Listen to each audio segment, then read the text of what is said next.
Hey everybody, Jen Hatmaker here, your host of the For the Love podcast. Welcome to the show. I am just absolutely delighted that you are here today. I'm tickled because I just finished this interview and I'm still laughing and I'm still I'm in like the afterglow of such a fun conversation that we went 20 minutes over our time. So first of all, before I get to that, I want to tell you something.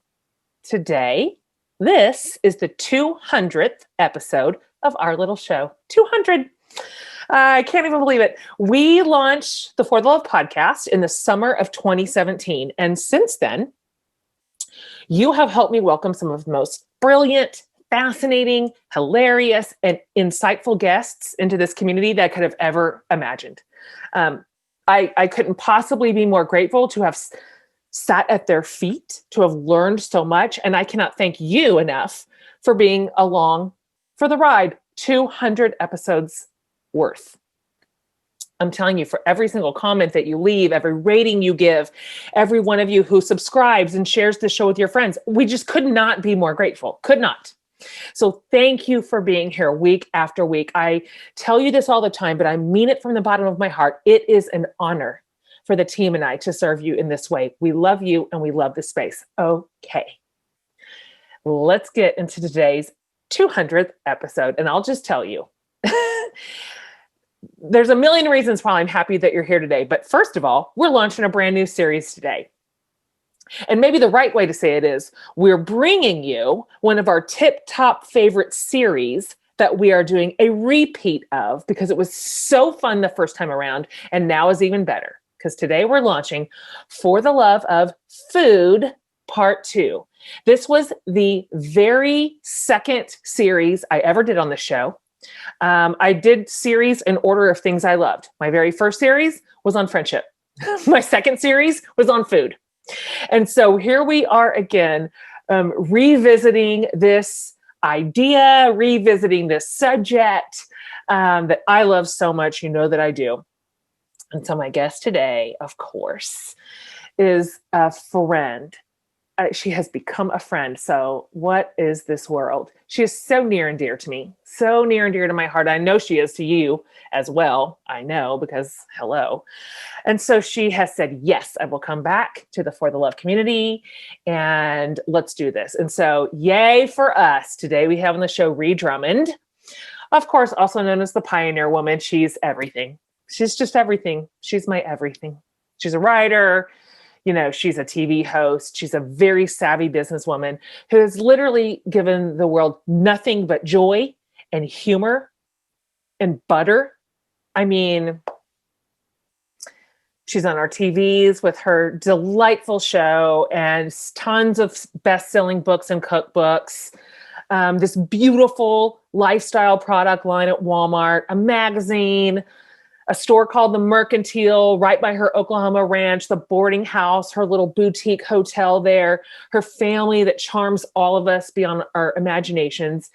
And so most of you know Ree's story, but as a quick refresher, before she entered the food world and even the ranch world, Ree was in LA living the big city life.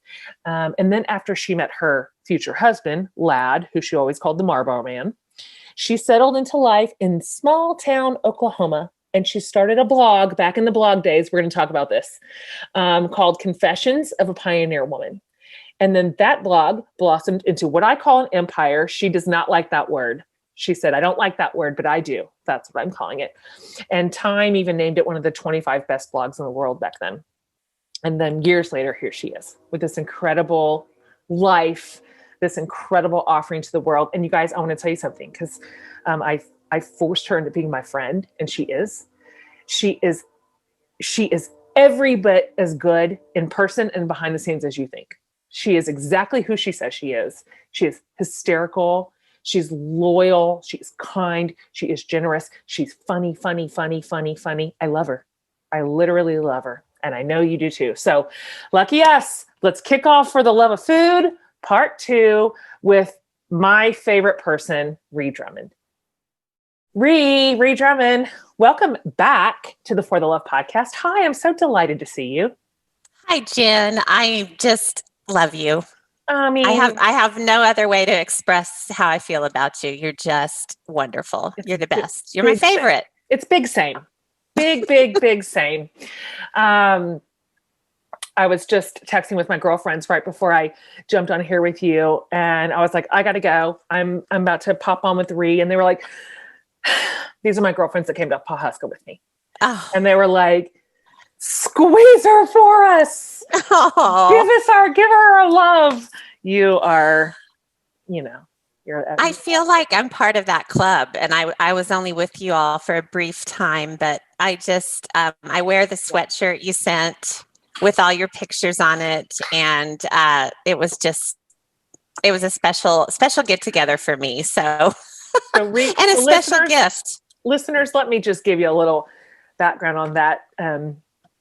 My Ree invited me and my girlfriends up to the boarding house in Pawhuska, which, I mean, all the superlatives, like there aren't enough words to describe how fantastic of a place you have created. But, we had two of the most magical days, and right in the middle of, right when we needed some magic. And you know that, which is why you offered it, which is so precious.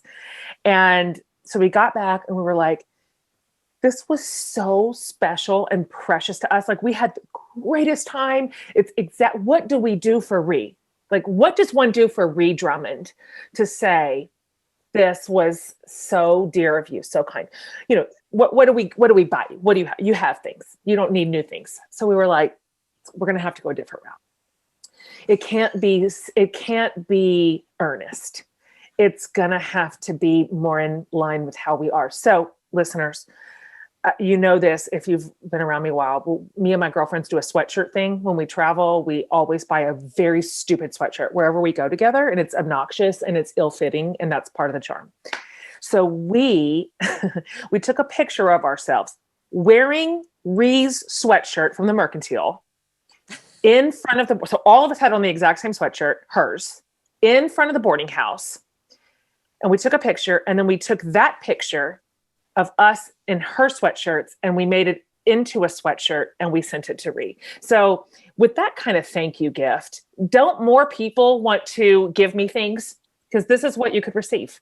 I'm telling you, it was like Jen Hatmaker's version of Inception, that whole situation where That's what it was. The sweatshirt is inside the sweatshirt. And right.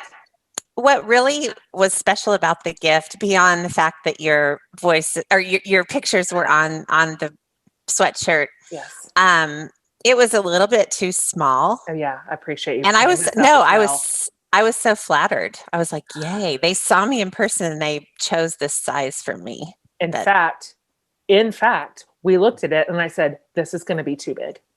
That is what I said. This is going to be too big. It's going to swallow her up. Yeah, what's she going to do? Just walk around like it's going to be to her knees. It's going to just swallow her little self. So my petite self, when I was young, all I wanted to be, this is what I wanted to be when I was young.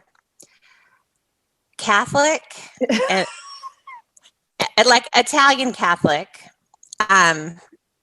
tan. Sure. Yeah. And petite. Oh gosh, same. I'm 5'8". I understand what you're saying. I've been skinny. I've had plenty of skinny times, but never petite times. Absolutely same. I'm from like real hearty Midwestern stock. Mm-hmm. All my sisters were 5'8", 5'9", and we're just sturdy. Do you know what I mean? Robust. We were skinny, but back then we thought we were heavy. Do you remember that dumbness? How we all did? You probably did. And we don't have to talk about these things for very long, but we have to because we grew up in the 80s. Yeah. But, the whole skinny fat thing where, we thought skinny was really the only important thing. Yeah. And it didn't really matter if there was any muscle going on. Oh, no. And health didn't matter either, because part of our diet plan was, number one, eating margarine instead of real butter because fat, drinking Tab, which is probably just straight rocket fuel. Do you remember Tab in the pink can?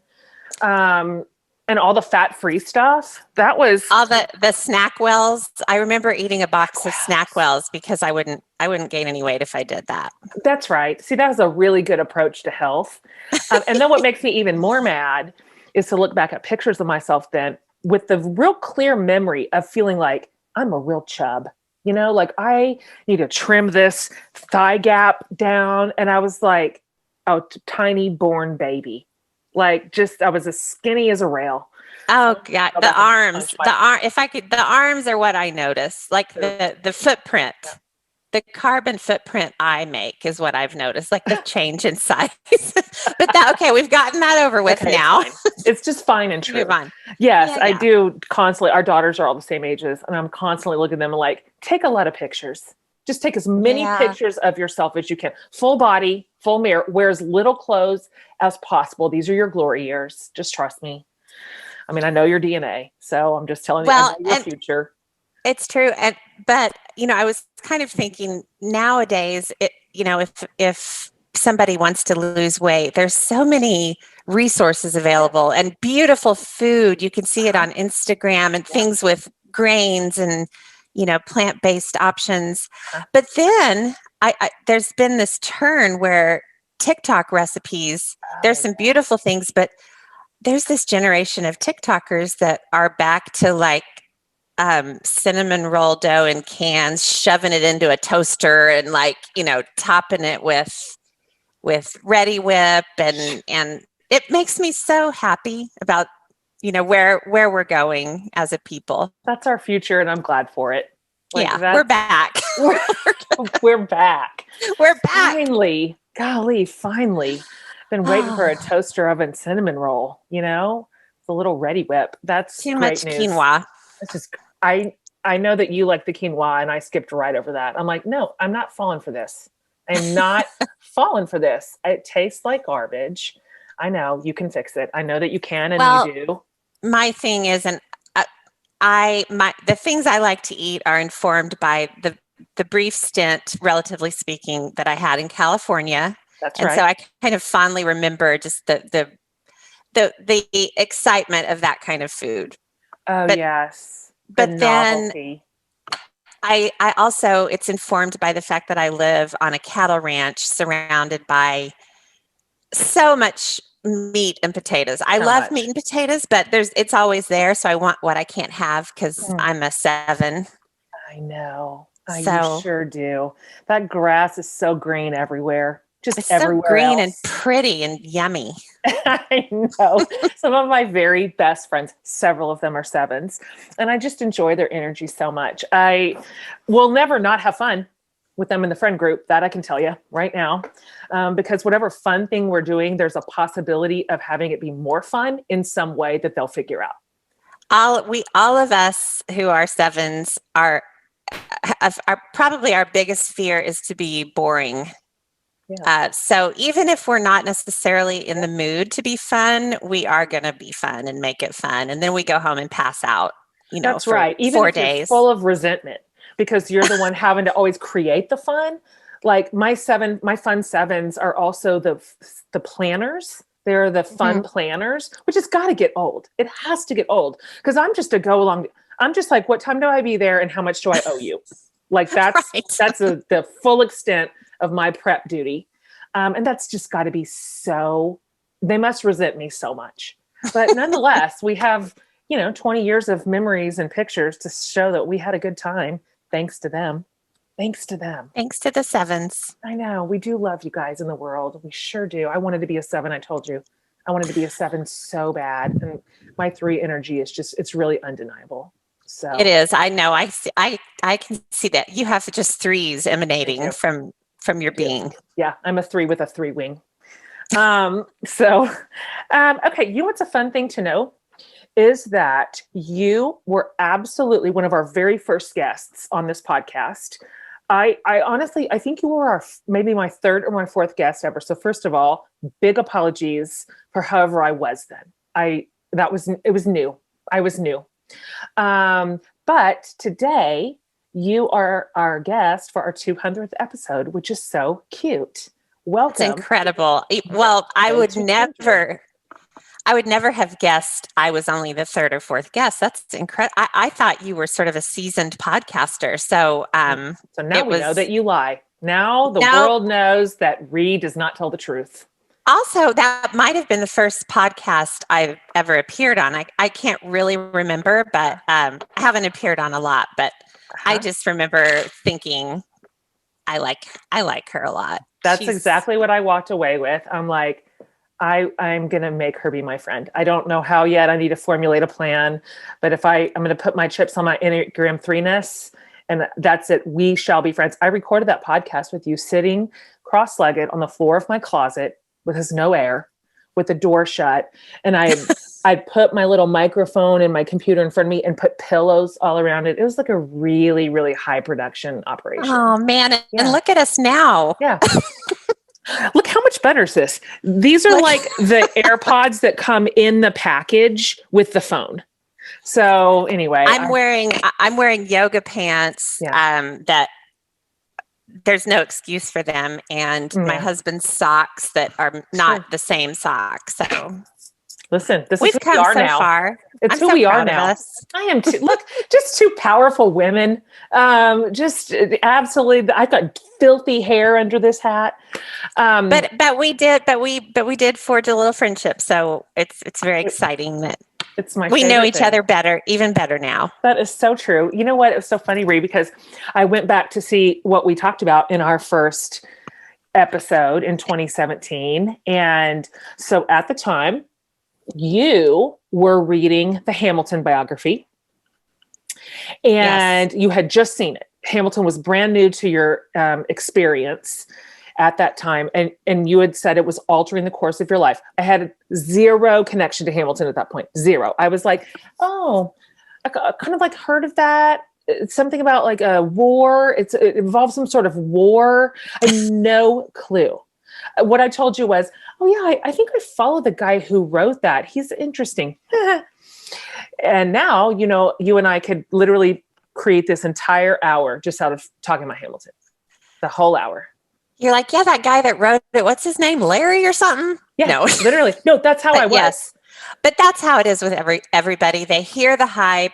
They're like, yeah, okay. Sounds familiar. And until you experience it, and part two, obsess over it for, mine was part two. Mine was a summer/fall probably. Oh yeah. I spiraled so hard. Yeah, and I still go back to it from time to time, but it's not. Eventually, you do kind of plateau, and you can get on with your daily chores. Yeah, the fever breaks somewhat, and you can at least have a conversation outside of that subject matter a couple times a week. I did enjoy kind of observing your, plunge into the Hamilton oblivion because I so related. Oh my gosh. I can still feel the fever in my heart when I would just lay in bed at night and I just couldn't sleep. I literally couldn't sleep thinking about it. Just thinking. I would obsess over the story, of course, as it was told. And then I would obsess over just the music, the lyrics that would just be over and over in my head, Guns and Ships and all the parts that I loved. Yeah. But what I still just really can't wrap my head around is just the vision and the talent of one man who can just sit with a computer and, whip that out. I can't. And we can't, and we won't.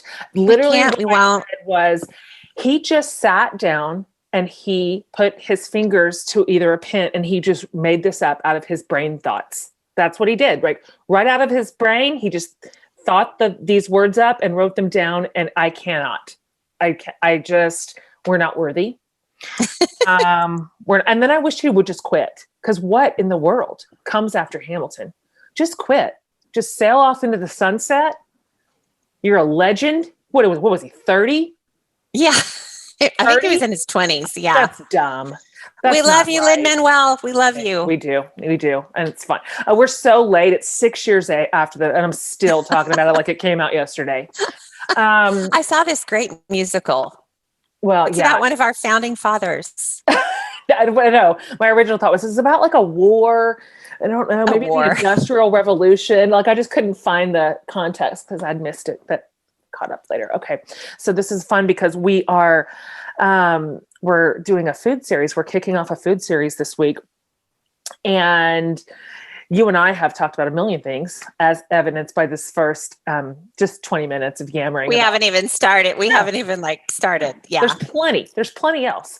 But it dawned on me that I have never heard you say, or I have not asked you, what your own personal, why are you here in food? Why did food catch you? I'm curious was your mom a good cook? Did you grow up in a food house? Did you grow up in a food family? Did you grow up with a really developed palate? Because this is a real specific way to make a living. And people usually have an interesting front door into it. What is yours? Well, I'm glad you kind of mentioned the whole palate, because at a very young age, I had a super sophisticated palate. At age 3, all I would eat was potato chip sandwiches.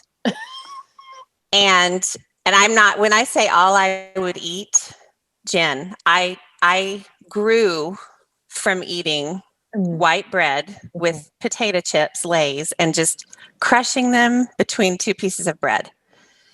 And I actually I was making some poor Enneagram 7 attempt at sorting my loose photos that I have in a storage box. And I only got about 45 minutes in. I was like, this is boring. I can't do this. But one of the photos I found was my siblings and me and, some various neighborhood kids sitting around a picnic table at a cookout, and they all had their hot dogs with ketchup and mustard and their sides. And I had a hot dog bun.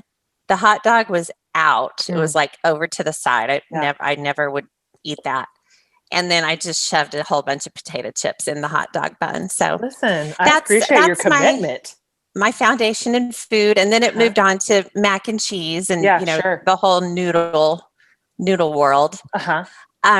But that was what I loved to eat when I was little. But my mom was a very good home cook, just an exceptional home cook. She didn't really try to be anything she wasn't, but she could make just everyday dishes like stuffed green peppers and chicken spaghetti and, really good stews. But then my mom had these dinner parties that were sort of late 70s, early 80s dinner parties where the kids are not allowed to come downstairs. And I would sit at the top of the stairs and kind of listen and wait for them to leave so I could go eat. But she would make, beef tenderloin and she'd use rosemary. I think it was dried McCormick. I didn't even know what that was until I was 28 years old.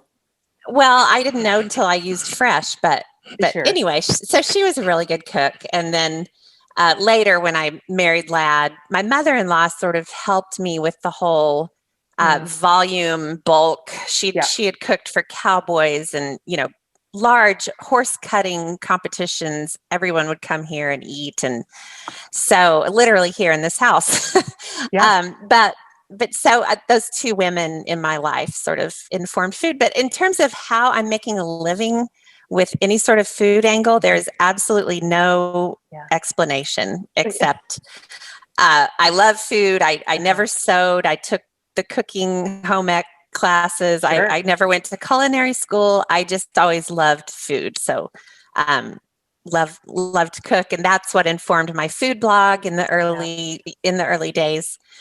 And then I guess someone noticed my food blog. There was an article, and then started talking to an editor about doing a cookbook. And it's just if you tried to plan it at the beginning, it would sound hilarious. Of course. No way. It's just like everybody. You kind of follow the one thing leads to another approach. But yeah, I have a show on Food Network, and I have no idea why. It really escalated.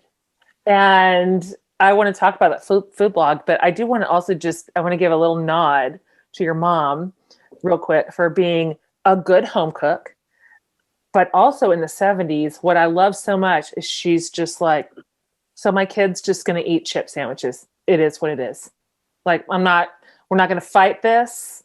We'll graduate to butter noodles, and that's also fine. Everything's just white, and we're just going to live our life. Our moms were just different, weren't they?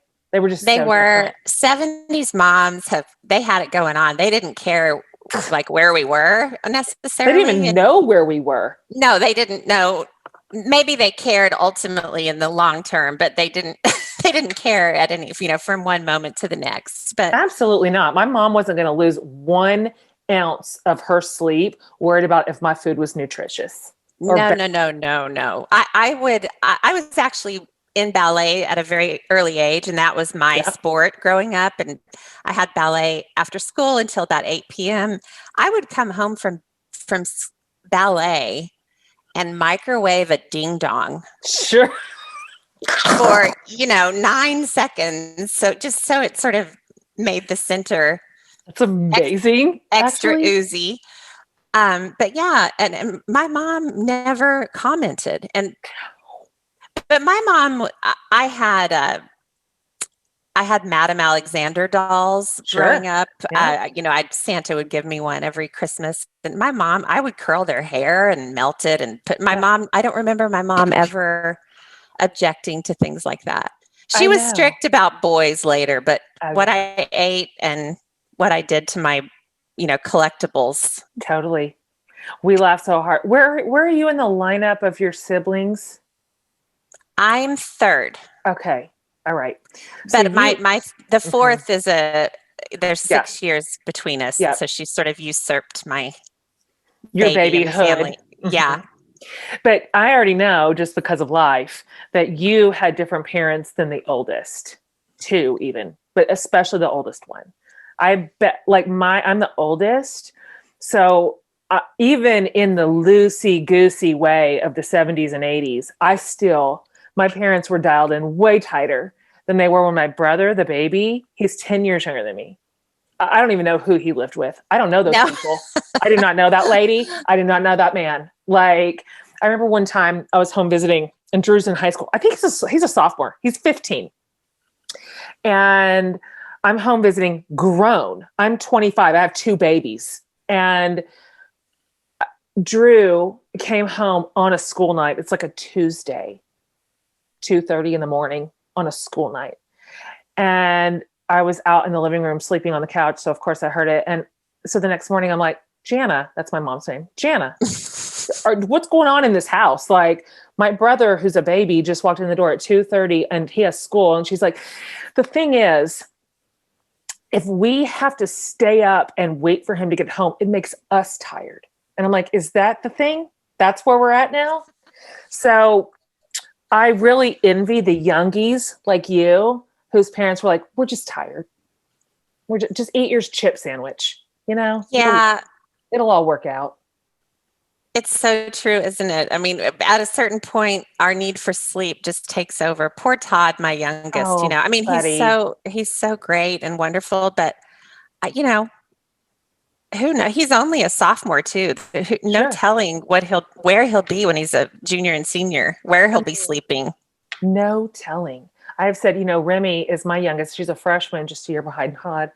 And I'm like, I know for a fact that she's going to get to be 2-3 years from now. I'm going to be like, hey, do you still live upstairs, or are you a senior or no? Are you a junior?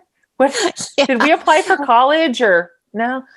It just, it's hard because the level of intensity as a parent just continues to drop, which is great for them. Yeah, that's tricky when it comes to, even before they're grown, when it comes to things like homeschooling, because my third child, Bryce, who we have talked about quite a bit. Yes, we have. I completely forgot to teach him about currency. And so, I think he was 9 or something, and he didn't know which one was the nickel. So I taught him other things, but I forgot that one part. slipped. That one slipped by. I cannot really even imagine where my children would be if I was their educator. I really can't. I tip my hat to you that he knows anything. So if he knows anything at all, you're a success. We have a few gaping holes, but they're we'll talk about that in another podcast. But no, they're good kids, and they work hard. They work hard. They're hard workers, Jen. They're real cute. And especially Bryce. I mean, he's my favorite of all the children. He's such a good such a good source of content material. There you go. I live Source for of it. content. I live for it. But you've launched 3, so I'm going to pat you right on the back. You look at you go. It happens. Oh gosh, it's happening, Jen. It's happening. I mean, I all of a sudden I have 3 in. Well, Alex is out. She's getting married in May. And Paige and Bryce are in college. Jamar, our 5th, actually 4th in age order, is leaving in July. I saw. Yeah, he signed he'll be headed to college. Yep. UCO, University of Central Oklahoma, to play football. So I've got 2 college football players, and then I'll just have Todd. What's that going to be? Like, what is that going to be? Do you think will he love that or not love that? He will love it. He's been training for this his whole life. He's been kind of everyone's errand boy in the house, and fine. He's fine to be that. But as a young child, he always wanted to be with adults, and he'd just crawl up on adults' lap and twirl their hair and talk to them. And so he's kind of tired of being around all these immature, teenagers and young adults. Sure. So, yeah, I think he's going to move out everybody's beds. He's going to rearrange and make it like his own upstairs. Yeah, I want to ask you a question about that, because I'm in the launch season 2. I've got one completely out. He graduated from college. It's a miracle. Another one is in college. Another one's about to go to the Marines. So it's this steady like erosion of the people that live here. And when I tell you that the room reno, swap, reclaiming has caused World War III in this house. I mean, to hear the bigs tell it who leave, what makes perfect sense to them is that their room is never touched, so that when they're 30 years old, they can come back to their room that is theirs as they want it. And the sheer audacity that the people that live here would consider a rearrangement, or, I mean, they're literally hurt. They are hurt and they can't believe it. I'm like, did you pay for that room? Do you pay rent? Yeah. You pay for that square footage? Then you don't get to claim it for the rest of your life, you dum-dums. How did this work in your house? Well, this was great because the same was true with Alex. She wanted, Alex is pretty adaptable, so it wasn't demanding, but she had a basic assumption that she would come home from Texas A&M and find her room the same. Yes. She largely did, because Paige was still here, and Paige kind of kept things up because she's I can't remember what her Enneagram is, but it's intense. That's her Enneagram. It's the kind who keeps things up. Yeah. So anyway, Paige went to Arkansas, and then Jamar came to live with us, and we moved him right into Alex and Paige's room. See? so they have to, when Alex and Paige come home, and this was particularly complicated around quarantine. Oh yeah. They have to stay in a boarding house cancellation or sleep on Papa's sofa, my father-in-law's sofa. So they are kind of roomless in the childhood home of theirs. Does that make them disgruntled? That's my question. It'll be character building. I like this. I like that take. But I do have a little bit of scoop and breaking news. It's not really breaking news, but Lad and I are going to build a new house. But here's the kicker. It's not really for want of a new house. It's our house has been it's about to give up the ghost in a lot of ways that will be expensive to fix. But here's the deal. We're going to build a house. First of all, we have to build a very small guest house to live in while you're building the main house. The main house only has 1 bedroom. This is probably only something you can do on a cattle ranch where resale value of your home doesn't matter. But Lad is like, no, I don't want any more bedrooms. And then the more I started thinking about it, I was like, they can all cram in the guest house when they come home. Yeah, they can. So we're kind of building a house that's doesn't have the space that this house has. This is next level move right here.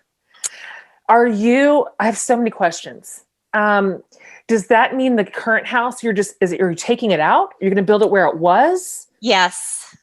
Yes. That's our current plan. And but my thinking is we're going to move into the guest house, get everything out of this house that has any value, and then raise this house. Yes. And then we're going to change our minds. That's possible. And then the kids will really be roomless because it'll just be, Lad and Todd and me in the little guest house. Well, you know what? It's your prerogative. As far as I can tell, you guys paid for that house. And so if you want it to have one bedroom, then that's what it gets. I know. I think Lad just kind of wanted to be able to say, I have a 1-bedroom house. That tracks. I can see him wanting to say that. We'll have an exercise room, so that eventually that could be, somebody could put a sleeping bag in there if they wanted to. This is incredible. I really love this flex on your own kids. Like, do your best. I don't know, bring an air mattress, sleep on the couch. You're fine. Yeah, just leave us out of it. Yeah, leave us out of it. This is me and your dad live in this house. That's who lives here. So the rest of you guys can do your best. Your dad and me and our weights and rowing machine. and then there's a little small room in the design that we're working with and it's labeled very prominently dog room. So the narrative now among my kids is that there is a dog room and there is no room for them. So, but I cannot wait to tell my kids this. My kids building. Who still have a bed to sleep in when they come here, for crying out loud. It's just maybe not in the original room. I cannot wait to tell them that you are tearing your house down and building a 1-bedroom house. I just can't wait. This is my favorite thing that I've ever known. Oh, I'll live in the kitchen anyway. Room. So yeah. Does this mean you're still going to do your show from the lodge? Probably, but the kitchen will probably, be sizable enough that if I decided I didn't want to leave the new house ever to go anywhere, we could probably film it there. You know what? So, I get that too. Even if it's just driving on your own property. Yeah. Just starting the car can sometimes cause me all sorts of dread and doom. I so understand that. Like a trigger. Because it takes you, I think you told me this one time. Is it a day and a half to film one episode or something like that? Well, it was it took in about the olden a day. Days? We had worked down to 1.25 days per episode. I would get a calculator. But with the kids, we do a episode and a half a day of filming with the kids and me, because we don't have the standard that our regular production crew has. I love it. I'm happy to do it forever, but I also love my film crew, and they're in London. So I hate that they aren't able to come and continue filming, but they are actually involved behind the scenes. They help with production. Yeah, they do all the production and editing, and so they're still very much involved, just not here in person. Do you think they'll be back at your house this summer? Does that feel right? Is that when we get to live again? Jen, I don't know. We have a wedding May 1st. Yeah, you do. And when we set that date, it was last August, and it felt like, this is all going to be in our rearview mirror by May 1st. And so as we get closer, I think it could start to improve exponentially. It feels like, but who's going to predict anything right now? So we're just going to have, a few little contingency plans, but I can't imagine they'll be back until probably fall at the earliest. Yeah, I know. But we'll see. Is the wedding at your house? Did you tell me that? It's on the ranch. It's in a pasture. Sure. That Oklahoma. What could go wrong May 1st in Oklahoma outdoors? No, it won't be windy. It'll be fine. It won't be windy. Are you pretty heavy-handed? Are you pretty heavy-handed in the planning? Or is Paige like, this is mine, I'm in charge, I don't really want your opinion on things? Well, I was about to correct you and say Alex is the bride, but in fact, it is Paige that's saying no. That's saying it needs to be this. So yes, that's right. The answer is yes. Yes. But no, if I were in charge of planning a wedding, I would be estranged from my daughter when it was all over because nothing would get done. And I only do things that are fun. I don't do administrative things. I don't do. I'm not responsible. I put things off when it's not fun. So, and a wedding's fun, but only on the day of. The wedding's fun and thinking about it's fun and approving things is fun and looking at the designs and the colors. And I'm definitely contributing to ideas, but not to the execution. So we have a sweet wedding planner that we're working with, and that's making all the difference. It's the only way. It's the only way. Especially for someone like me. And even Alex she doesn't seem fussy. Is she fussy? No, I wouldn't think she is. She's not. She's a dream. So there's been zero bridezilla, zero at all. And she basically wants to accommodate everyone. And Mauricio's family is from Mexico. Yeah. So, we're kind of trying to honor his culture and the weddings he grew up going to, all night weddings. Of course. It'll be a fun little weekend. The wedding's May 1st, so someone needs to check on me May 2nd because I haven't stayed up past midnight for decades, maybe at this point. I'm a morning person, but it'll be great. I'm so excited. I mean, my daughter's 23. I never thought I would have a daughter get married at age 23 because I was like, you must be late 20s. And she really listened to me. I see that. But they're such a good match. He's such a dream. He's darling. He's wonderful. And so I'm just, I'm going with it. We're excited. Darling. As it turns out, they do what they do. That's what happens. I've learned. They grow up and they do what they want. They may listen to you, but that doesn't mean they'll, live like you lived or live like you imagine they should live. Yeah. Yep. It's about a 50-50. And a lot of times, darn it, they actually are right. So, hate that. There are many paths to finding your family story. Whether you trace your family generations back with a family tree or you uncover your ethnicity with Ancestry DNA, it's super easy to get started. An Ancestry DNA test tells you where your ancestors are from. And Ancestry's billions, like with a B, billions of records and millions of family trees let you discover their personal stories. You could find a famous relative, who knows? Or perhaps a photo of your great-grandma as a little girl. Whatever you find, it's sure to change the whole way you look at your family history, which, let's be honest, is the story of you and worth knowing. It's truly amazing what you can learn about yourself in Ancestry. I can trace my family's path from the UK to the US, step by step. And it's pretty crazy to see your family story laid out clearly right in front of you. Most of my family members aren't around to tell their stories anymore, and yours aren't either. But Ancestry is helping to keep them alive. Start exploring your family story today. Head to my URL at ancestry.com/forthelove to get your Ancestry DNA kit and start your free trial. Free, yay. That's ancestry.com/forthelove. Guys, it has been a long winter. I lived through the Texas winter this year, so I have receipts. But spring is around the corner, and if you're like me, you're ready to see some green. You are ready for your home to feel more alive, which is why I'm making literally all my plant lady dreams come true with a new to me company I have fallen in love with called Bloomscape. Bloomscape delivers healthy plants right to your door.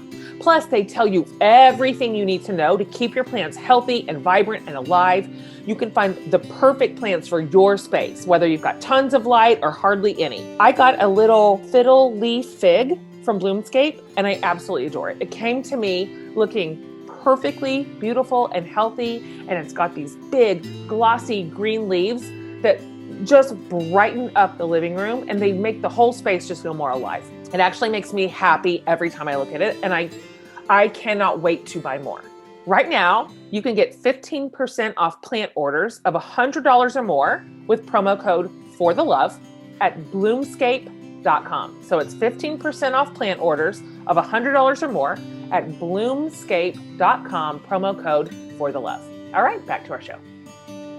Okay, here's what I want to talk about this big swing of yours from blogging to what you have now, which, is it okay to call it an empire? That's what I'm going to call it.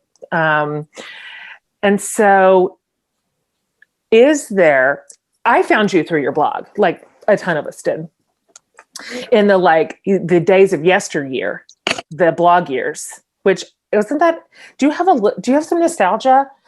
Because when you were blogging, that was the height of blog world. And that opened up a whole new can of worms for me as a writer that I didn't ever know was really possible, that you could kind of build your own space on the internet. With or without a book contract, or with or without really anything, or credentials. So yay for that. And so I just kind of want to hear you talk about the early days of blogging, because you were a pioneer. I'm sorry. I wasn't going to do it, but I found the word and I couldn't release it.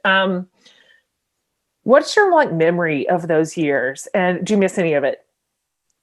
I like the word pioneer. Obviously, I do not like the word empire. So you're welcome to use it, but I reject it. You can reject it in so many ways. But I know what you mean by the word. But gosh, yes, I can't. When I started blogging, Todd was 1.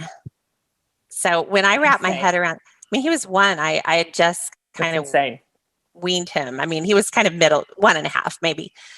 But that's how long ago it was, but it doesn't seem that long ago. It seems like we went from blogging, where it was everything, it really was, to influence. Now it's influencer and creator and Instagram and TikTok, and we are where we are. Everything changes, and I wouldn't say I miss those days, but I do look back fondly on a lot of it. Just how organic it was. And in the really early days, I learned about blogging from one blog, and I read a homeschooling mother of triplets who was gay in Oregon, and she had a blog. It was like a free blogspot.com blog. Sure.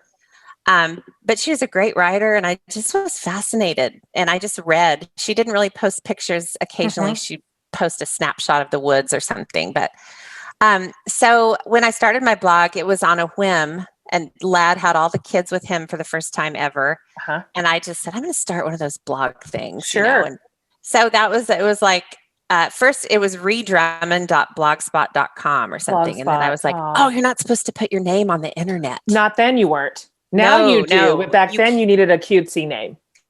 Right. You needed an alias. That's so right. I changed it to Pioneer Woman, and just because that was kind of a nickname with my friends. But anyway, and it just I didn't blog about recipes until about 8 months later, 7 or 8 months later. So, and that's how to cook a steak recipe. That's right. But yeah, I think back and just how nobody really knew what they were going to do with their blog. They just started blogging, and then it went from there. Well, it was no pressure. You didn't have to know what you were going to do with your blog. There was no strategy. There was no precedence. Right. I think that's what it really was, Wild West. And it was, now there are hashtags and strategies and tools, and there was none of that. It was just like, I'm just going to wake up and write about when I was little and I shoved fruit stripe gum wrappers up my nose for a week, and then they stayed up there and rotted. And that was what I blogged about when I first started blogging, like these weird, disgusting stories. And I just think now I have a show on Food Network. See, that's where it came from. Sometimes good things happen to just really medium people. That's what I say all the time. One of my friends, mediocre people, very mediocre. I'm writing a cookbook right now too, and I had included a recipe that I sent to one of my friends because it had a story about her in it, and included in the ingredient list is store-bought pie crust. And she was just like, what is this world where some publisher hands a cookbook contract to some random girl who puts a store-bought pie crust on the list? I'm like, it's an unjust world. I'll tell you that. It's a world where people with zero credentials get to just decide that they're going to write a cookbook. And I know it's not fair, but this is just what it is. Make your peace. And I don't care, and I'm not sorry. But you know what? Can't decide if it's unjust or if it's just. It's wonderful. I mean, by that measure, I would never have had a cookbook if we couldn't use, store-bought ingredients. So well, thank you for saying that. Well, and Jen, I don't want to talk about my new cookbook. I want to hear about yours, but I just finished shooting my new cookbook, and I actually champion Cool Whip. So this is my 7th cookbook, and I'm still using Cool Whip. So never change. Never change. I texted you, I think, or maybe I commented on, I can't remember where I put it, but you just very recently did a whole show in which you included Spam, and I've never been happier. I've never been happier to see it on a big HD television set. Like, here is what to do. It brought out that natural kind of sickly pink color of delicious, Spam. right? Yeah, delicious. I can't wait for your cookbook, Jen. It's fun. I'm writing it right now, and it is such fun. You figured it out. What is the release date? I turn it in this summer, and it comes out next August or September.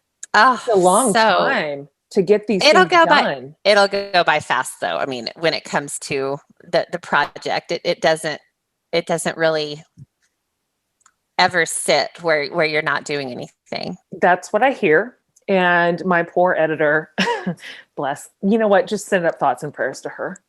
Because I'll light a candle because I'm an Italian Catholic. A tiny one at that. A little petite Italian Catholic. Food writing is so fun. Technical food writing is, I don't know. Well, how would I know? I just put it down, and then I've sent it to her. Let's have a little glance just in case I'm so completely off the tracks that you're going to really need to steer it back. And she's just like, you know what? Why don't you just get it on paper? Because we're going to have to do quite a bit of zhuzhing around. I'm like, that's fine. Let me just write it as it is. But it's such a fun project because my last couple of books have been such kind of emotional heavy lifting and just tons of research and tons of women's mental and emotional and spiritual health and pretty heavy lift.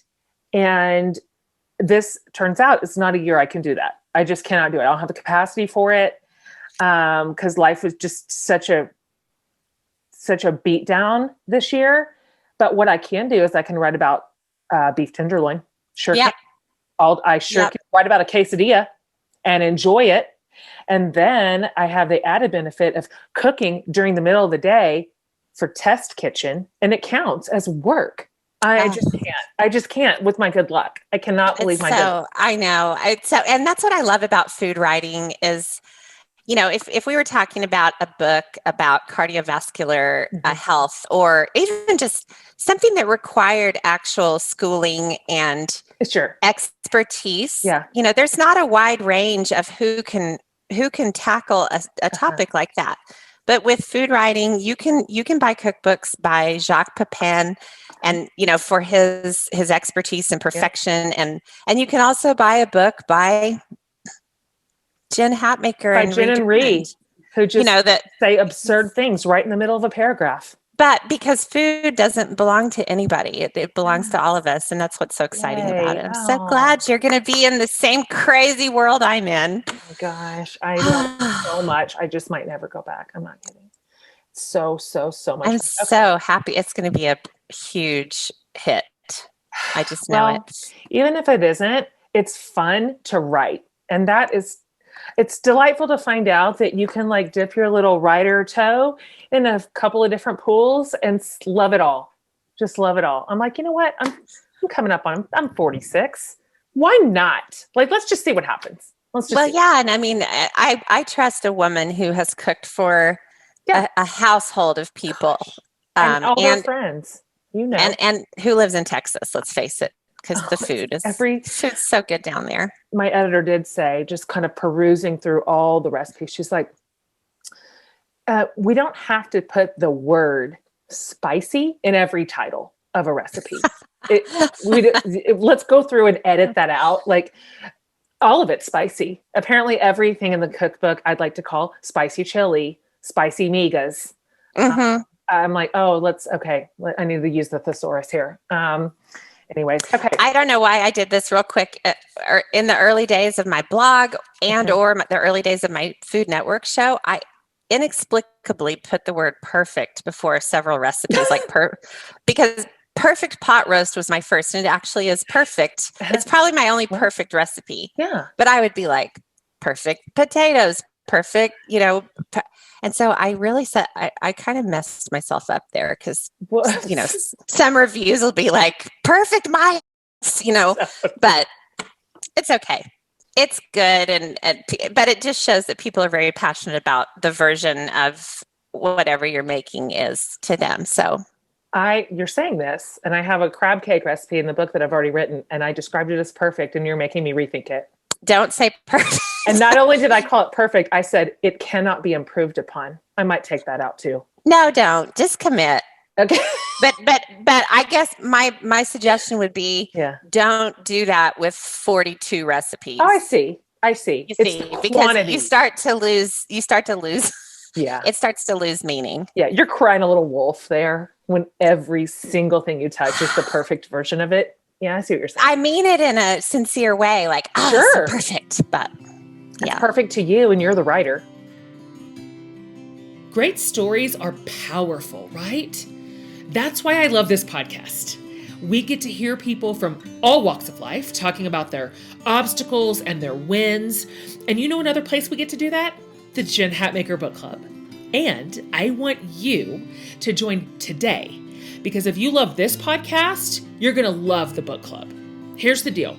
Each month, we'll dive into a fantastic book, and we read all kinds of stuff: fiction, memoirs, self-help, all of it. Every single book is something I have read and loved, and I just know you will too. After you sign up, every month, I'll send you a box with the book and other fun treats. Plus, your membership comes with a whole slew of perks. You get resources like reading plans, weekly summaries, discussion questions. Plus, you get tons of exclusive community stuff. You get access to our private Facebook group where you can connect with me and all your fellow members. And there's a monthly Facebook Live chat session with me, and sometimes some surprise guests. Sometimes I pop into the Zoom meetings of our local chapters, which is always delightful. Plus, we do some cool stuff with the book's author. They curate these awesome Spotify playlists just for us. Plus, I record a podcast with the author or another special guest, and we talk about the book. It is an incredible way to cap it all off. And you know what makes a book club great? The people. This community is the kindest, most supportive group you can possibly imagine. So sign up today at jenhatmakerbookclub.com. We are here waiting to welcome you into the sisterhood with open arms. So join us at jenhatmakerbookclub.com today. Okay, back to our show. Okay, wrapping it up here. These are we're asking everybody in the food series these, so just top of your head. Here's the first one. If you could eat one dish, that's it, for the rest of your life, what would it be? Restaurant or home? I'll give you one for each. Restaurant, it's called Maria. It's in New York City. I don't know if I'll ever go there again, but it's house-made pasta with octopus and bone marrow. What? I was not expecting that. I want it. I want it all the time. Any sushi, and then home cooked would be it's probably like a short rib braised, really rich dark sauce over creamy grits. That's just my favorite kind of thing. Braised or is my grits. favorite. You can say grits. Grits. I know. I remember you telling me you loved braised meats. It cannot be improved upon, if you will. When you're too tired to cook, what is your go-to dinner? Like, people have to be fed, but you just don't want a thing. You don't want a production. Oh, gosh, it's so boring, but it's just probably just throw violently some chicken in an iron skillet and get it, really brown, and then take it out and then make some kind of sauce. And sometimes the sauce is jarred marinara, but then I'll like throw in some fresh basil or pesto is my new big thing. Not new, but a whole jar of pesto, just throw it in, and then fresh mozzarella if I have it, if not supermarket mozzarella. Okay, listen. And you just described a literal legit meal, and I am so tickled. I'm like, you're too tired to cook. What do you make? And you're like, you know what? I'm going to sear some chicken. I'm going to make a sauce. Probably I'm going to use fresh mozzarella. No, but it's all basil. Fresh mozzarella if I have it, but everything's jarred. The marinara's jarred. The pesto's jarred. I'm not making pesto. Yeah, it's done. Yeah.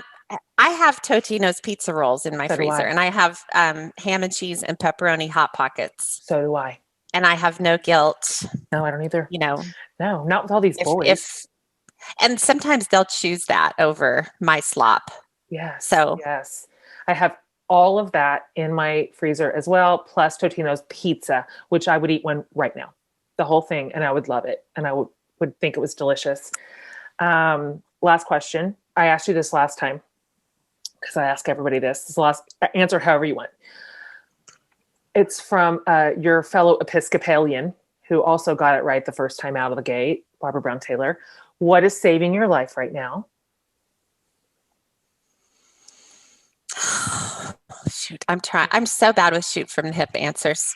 Mm-hmm. No, you're killing it. You just gave us like a legitimate recipe just off the top of your head. I'm saying, okay, this sounds cheesy. Okay. I have two answers. One is a physical thing, and it's a enormous, it literally says kahuna on it, and it's a massage chair.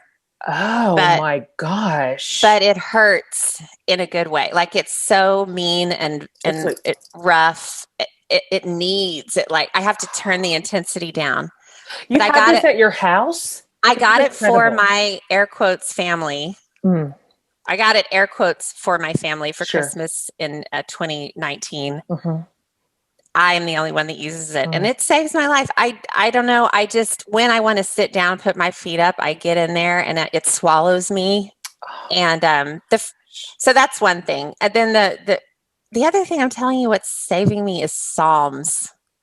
Tell me more. I'm just reading Psalms, and I don't know why I flip to, for the past 3 or 4 weeks, I've had things to chew on, the different things. And I just seem to turn to what is, what my soul is most thirsty for. So, and I always loved Psalms. I love it. It saved me in many ways, but Lad sometimes says there are other books of the Bible. Oh, buddy. He knows all the stories and the characters and the lineage, and I don't. I just love the poetry and beauty of Psalms. So he's like, let's get us into some Leviticus, let's dig deep into the minor prophets. I'm like, I just want to go read the beautiful flowery language and tell my Lord how much I love and trust in him. And so happy that the Psalms are in the Bible. I was going to say wine was saving me, but I gave it up for my Mother of the Bride diet. So, for the more on that later. All the way to May. That's a long time. Well, it overlaps with Lent, so I'm kind of cheating a little bit there. But I see. It's just going to also hand you like an additional advantage into your dress. That's great. It's fine. Okay. Well, you are the literal best. Sorry, I don't know what I told you that we were going to talk about, but thank you for just following the rabbit trails. No, I just felt bad because we did talk about food, but we also talked about quite a few other things. But that's fine. That's kind of how we relate, how we do things. So that's just real life. There's enough food in there, and we're food people. There, it counts. It's covered. Thank you for having me, Jen. I will talk to you. I just love you. You're the best. Come back to Pawhuska. I will come back to Pawhuska. I will make you a second sweatshirt and find a way to do even more meta. And I think we could add one more layer to the sweatshirt inside a sweatshirt. And I'm thinking on it. Oh my gosh. Just know that I'm thinking on it. Can you imagine if we're like in our 70s And we have my grandmother and I used to exchange the same birthday card and keep signing it through the years. That's so cute. I lost it because I'm an Enneagram 7, but it was great while it lasted. But it could be that kind of sweatshirt. Okay, that could have been like a passed on heirloom, like this precious bit of family history. It's fine. I'm making you feel bad about it, but I just love that about you so much. It's what it is. Your charms. They splinter out in a million other ways besides keeping precious family mementos. There's other things that matter. That's not what I have to offer the world. No, it's not. There's other things that count. So that's just what it is. Keep me and everyone else posted on your cookbook. Absolutely. I'm so excited. I know. Thrilled. One day when the world comes back, and it will, we'll just stand side by side together in a kitchen. We'll dump a jar of something and some pesto and sear a chicken and we'll microwave a ding dong for dessert. I actually want to do that. You just cast a vision over a possibility for my weekend that I might see through. If I do, I'm going to send you a picture. Do you think if we got on Twitter and said, I just microwaved a ding dong, do you think Gen Z would understand what we meant, or would millennials understand? I don't know. This is why don't you go try it? Language is just dirty. Food talk, turns out, is pretty dirty. But I'm gonna give it a try, and let's just see what could go wrong. You know what? Honestly, what could go wrong? Who would ever be outraged about something you read on Twitter? Have a glass of wine for exactly what could possibly go wrong. No, that's not a thing that happens. So, oh gosh. Oh, I love to laugh about it with you, Jen. Say, I will have a glass of wine in your honor because I do not need to marry a child off in 3 months. No, but you will have those times ahead. So yes, I drink the wine while you we'll can. We'll swap later. Okay, my friend. All right, sending love. Sending love. Talk to you soon. Bye. Bye. Well, you guys, that is what happens when two friends get on a podcast and go off script. So, she's so fun. She is just so fun. I have a feeling that she and I could sit like that on the phone. This just feels like talking on the phone for hours and just keep going. Just keep going. We have a million things that we love to laugh about and we love to talk about. And so isn't she great? You're going to love this whole series. We have so many great food people on, you guys, and they kind of run the gamut. Restaurant people, cookbook people, television food people, all of the above. We have some fantastic guests lined up for this series to talk about my very favorite subject, eating. So you're not going to want to miss any of it. It's fun. We're going to have a great time. Come back next week. Thank you so much for being here for the 200th episode. Thank you. So OG listeners who've been here from the beginning, big kiss to you. Huge kiss to you. Thank you for being with us all this time. We have so many fresh and exciting ideas for this podcast for this calendar year. I can't even tell you. I can't wait to tell you, actually. And so keep coming back. If you haven't subscribed, do it. Share these podcasts with your friends. We love it when you do that. And we read every single comment that you send us. So on behalf of the whole podcast team, it's our absolute joy to serve you. Okay, you guys, see you next week.